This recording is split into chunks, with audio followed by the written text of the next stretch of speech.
सतगुरु की साजी निवाजी प्यारे साध संगत जी, प्यार और सत्कार से कहना धन निरंकार जी। शुक्र किए जा तू मालिक का, शुक्राना ही भक्ति है। गिले शिकवे अपने लब पर ना लाना ही भक्ति है। संपूर्ण हरदेव वाणी में इस शब्द द्वारा हमें सतगुरु बाबा हरदेव सिंह जी महाराज समझा रहे हैं कि हे इंसान, तू हर समय इस दातार का शुक्र ही किए जा। कभी भी गिले शिकवे अपने होठों पर मत लाना, कभी अपने जुबान पर गिले शिकवे मत करना। हमेशा इसका शुक्राना ही करते चले जाना। जितना जितना तू शुक्राना करता चला जाएगा, उतने उतने ही तेरे जीवन में खुशियाँ आती चली जाएंगी। जब भगत इस तरह अपने आप को सतगुरु के चरणों में समर्पित कर देता है, तो फिर कहते हैं कि संपूर्ण अवतार बानी में भी शहंशाह बाबा अवतार सिंह जी महाराज हमें इस शब्द द्वारा समझाते हैं कि गुर सिखता बस ऐना करतव आपा अर्पण कर देवे, कहे अवतार गुरु दा कामे खाली चोली पार देवे। शहंशाह जी हमें इस शब्द द्वारा भी समझा रहे हैं कि गुरसिख का बस इतना भाव बनता है कि वो अपने आप को सतगुरु के चरणों में अर्पण कर दे कि मेरा मुझ में कुछ नहीं, जो कुछ है सो तेरा, तेरा तुझको सौंप दे। क्या लागे है मेरा कि सच्चे पातशाह मेरा कुछ भी नहीं है, ये तन मन धन ये भी सब कुछ तेरा है। इसलिए दातार सच्चे पातशाह तू जिसमें भी मुझे रखना चाहे, मैं उसमें हमेशा खुश रहूं। जब ऐसा भाव गुरसिख का बन जाता है तो सतगुरु उसकी झोलियाँ खुशियों से भर देता है।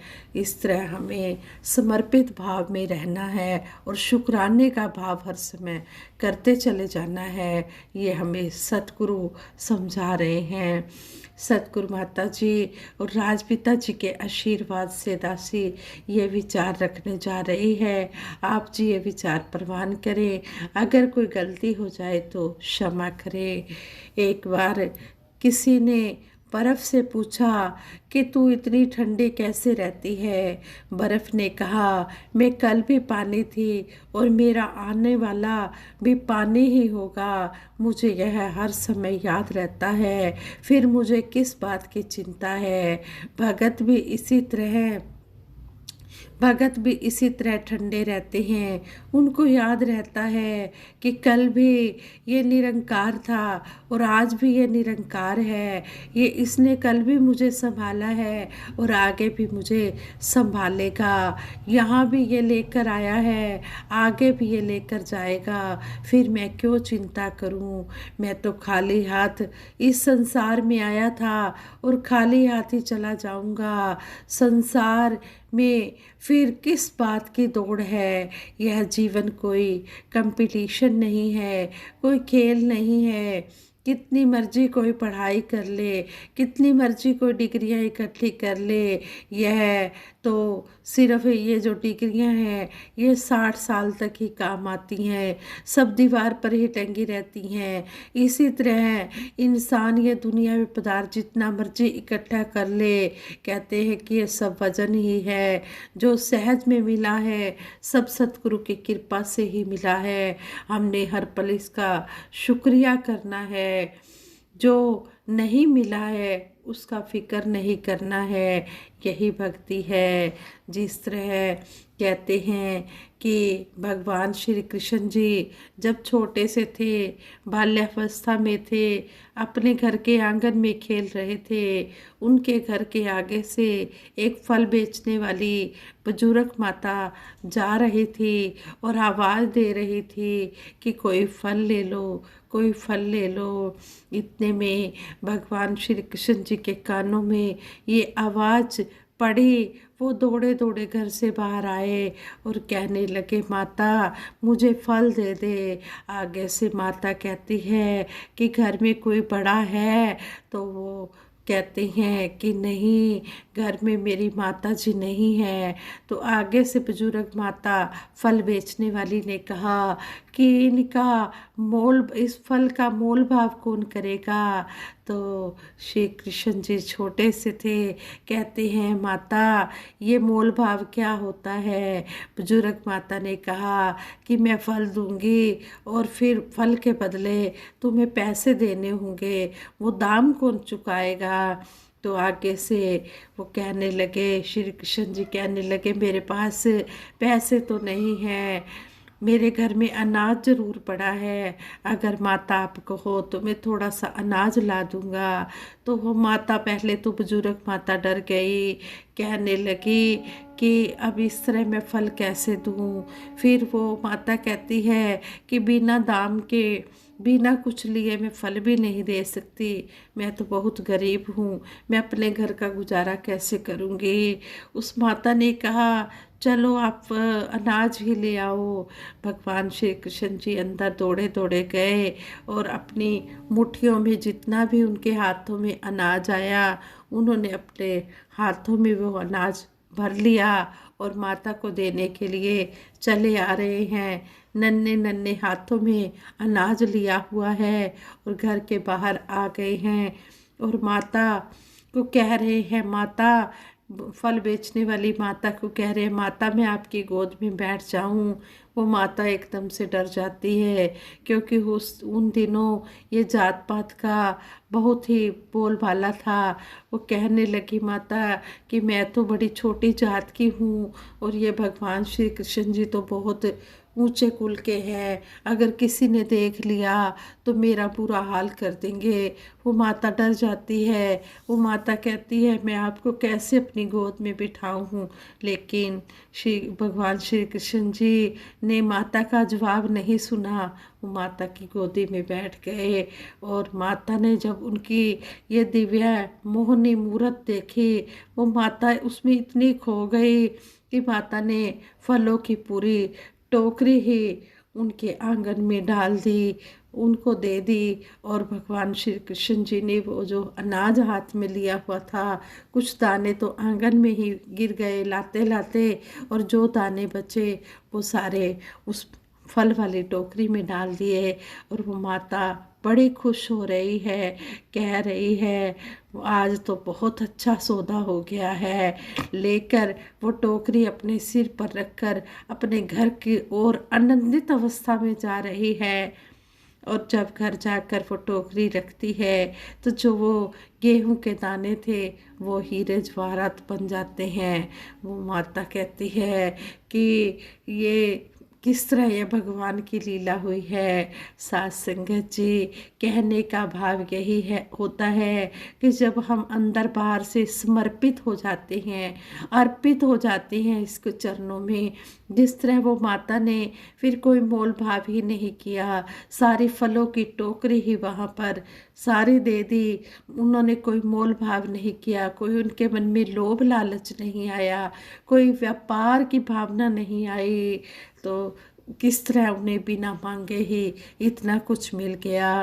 तो इसी तरह हमें सतगुरु समझाते हैं कि भगत समर्पण वाला ही तो अपनी प्रीत निभाता है, कि जो भगत समर्पित भाव में हो जाता है वही प्यार को पा सकता है। और ये सतगुरु के चरणों में तो इतना अनमूल्य प्यार मिलता है जिस प्यार की कोई कीमत ही नहीं होती है। यही सच्चा प्यार होता है। कहते हैं कि जो कुछ देकर ले ले उसे प्यार नहीं कहते, वो तो एक व्यापार हो जाता है। जो कुछ देकर ना ले उसी को तो प्यार कहते हैं। हम हर समय सतगुरु का शुक्राना करते रहें, लेकिन हम तो हर समय गिले शिकवे ही करते रहते हैं कि यह भी ठीक नहीं हुआ, वह भी ठीक नहीं हुआ, उसने मुझे ये कहा, उसने मुझे वो कहा।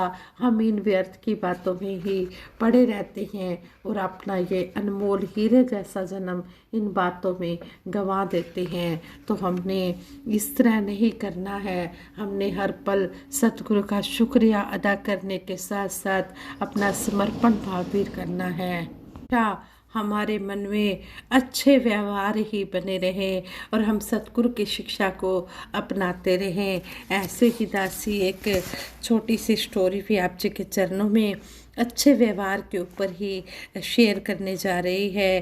कहते हैं संत तुकाराम जी अपने आश्रम में बैठे हुए थे, तभी उनका एक शिष्य जो बहुत ही गुस्से के स्वभाव वाला था आया और बोला, गुरु जी आप कैसे अपना व्यवहार इतना मधुर बनाए रखते हैं, ना आप किसी पर गुस्सा करते हैं और ना ही किसी को कुछ भला बुरा कहते हैं। कृपया अपने इस अच्छे व्यवहार का रहस्य मुझे बताइए। संत बोले, मुझे अपने रहस्य के बारे में तो नहीं पता, पर मैं तुम्हारा रहस्य जानता हूँ। आगे से शिष्य ने बड़ी हैरानी से पूछा, गुरु जी मेरा रहस्य वह क्या है? गुरु जी ने कहा, संत तुकाराम जी ने कहा, तुम अगले 1 हफ्ते में मरने वाले हो। शिष्य बड़ा ही उदास हो गया और गुरु का आशीर्वाद लेकर वहाँ से चला गया। उस समय से शिष्य का स्वभाव बिल्कुल बदल गया। वह हर किसी से प्रेम से मिलता और कभी किसी पर गुस्सा नहीं करता। देखते ही देखते संत की भविष्यवाणी को 1 हफ्ता पूरा होने को आया। शिष्य ने सोचा, चलो अब आज मेरा आखिरी दिन है और मैं गुरु के दर्शन आखिरी बार करके आशीर्वाद ले लेता हूँ। वह संत तुकाराम जी के सामने पहुँचा और बोला, गुरु जी मेरा समय पूरा होने वाला है, कृपया मुझे आशीर्वाद दीजिए। संत तुकाराम जी बोले, मेरा आशीर्वाद हमेशा तुम्हारे साथ है बेटा। अच्छा ये बताओ कि पिछले 7 दिन कैसे बीते? क्या तुम पहले की तरह लोगों से नाराज हुए, उन्हें अपशब्द कहे? शिष्य बोला, नहीं गुरुजी, मेरे पास जीने के लिए सिर्फ 7 दिन थे। मैं इन्हें बेकार की बातों में कैसे गंवा सकता था? मैं तो सबसे प्रेम से मिला और जिन लोगों का कभी दिल दुखाया था उनसे भी माफ़ी मांगी। तो संत तुकाराम जी बोले, यही तो मेरे अच्छे व्यवहार का रहस्य है। मैं जानता हूँ कि मैं कभी भी मर सकता हूँ, इसलिए मैं सभी से प्रेम पूर्ण व्यवहार करता हूँ। शिष्य समझ गया कि संत तुकाराम जी ने उसे जीवन का यह पाठ पढ़ाने के लिए ही मृत्यु का डर दिखाया था। तो इस तरह हमें सतगुरु भी समझाते हैं कि इन श्वासों का कोई भरोसा नहीं है। ये श्वास कब पूरे हो जाए, ये शरीर कब छूट जाए, ये मानव जन्म कहाँ पर ख़त्म हो जाए। इसलिए हमने सभी के साथ प्यार से रहना है। सतगुरु बाबा हरदेव सिंह जी महाराज भी हमें हमेशा यही समझाते रहे, एक उम्र भी कम है मोहब्बत के लिए, जाने लोग कहाँ से वक्त निकाल लेते हैं नफ़रत के लिए। सतगुरु बाबा जी भी हमेशा यही समझाते रहे कि प्यार करने के लिए तो एक उम्र भी कम है, फिर नफ़रतों के लिए समय कहाँ से लोग निकाल लेते हैं। हमने कभी भी किसी के साथ नफ़रत नहीं करनी है, हर एक के साथ हमने प्यार ही प्यार बांटते चले जाना है। प्रेम की भाषा सबसे उत्तम भाषा कहलाती है। जब हम किसी के साथ प्यार से बोलते हैं तो हम बेगानों को भी अपना बना लेते हैं। और सतगुरु ने तो हमें ब्रह्म ज्ञान देते समय समझा ही दिया है कि यह सारा संसार जो है हमारा परिवार है, कोई भी बेगाना नहीं है, कोई भी पराया नहीं है, सारा संसार हमारा अपना है। इसलिए एक पिता एकस के हम बालक, हमारा ये पिता एक ही है और हम सब इसी के बच्चे हैं। सतगुरु माता सुदीक्षा जी महाराज भी हमें हर पल यही सत्य के साथ जोड़ रहे हैं और हमारे इस ब्रह्म ज्ञान को मजबूत कर रहे हैं कि हमने भक्ति जो है हमने मन वचन कर्म से एक होकर करनी है। हमने दिखावे की भक्ति नहीं करनी है, हमने हमेशा समर्पित भाव में ही रहना है। हमने श्रद्धा और समर्पण वाली भावना लेकर सत्संग में आना है और हमेशा सतगुरु के चरणों से जुड़े रहना है। कभी भी किसी भी संत का निरादर नहीं करना है और जो बोल बोले जा रहे हैं इन बोलों पर ही हमने चलकर इस संसार को भी दिखाना है कि वाकई में हम जो हमारे गुरु हमें समझा रहे हैं, हम इनकी बातों पर चलकर, इनके दिखाए नक्शे कदम पर चलकर हम अपना जीवन संवारते चले जा रहे हैं। आओ दातार से यही अरदास करें, हे मेरे सच्चे पातशाह, हे मेरे मालिक दीन दयाल, आप जी जानी जान हो, अंतर्यामी हो, घट घट वासी हो। आप जी हमें सद्बुद्धि देना, सद्विचार देना, सद्मार्ग देना। हमें जो आप जी ने ये रास्ता दिखाया है, सेवा सिमरन सत्संग वाला, भक्ति वाला, हम इस भक्ति के रास्ते पर चलते चले जाएं और आप जी के लायक बच्चे बन पाए। साथ संगत जी, दासी इन्हीं शब्दों से सभी के भले की कामना करते हुए सभी के लिए सिमरन करवाएगी। सभी ने मिलकर सिमरन में साथ देना है। तू ही निरंकार, मैं तेरी शरण हाँ, मैनू बख्श लो। तू ही निरंकार, मैं तेरी शरण हाँ, मैनू बख्श लो। तू ही निरंकार, मैं तेरी शरण हाँ, मैनू बख्श लो। बोलिए सतगुरु माता सुदीक्षा सविंदर हरदेव जी महाराज की जय। निरंकारी राजमाता गुरुबचन अवतार की जय। आज संगत जी प्यार से कहना धन निरंकार जी।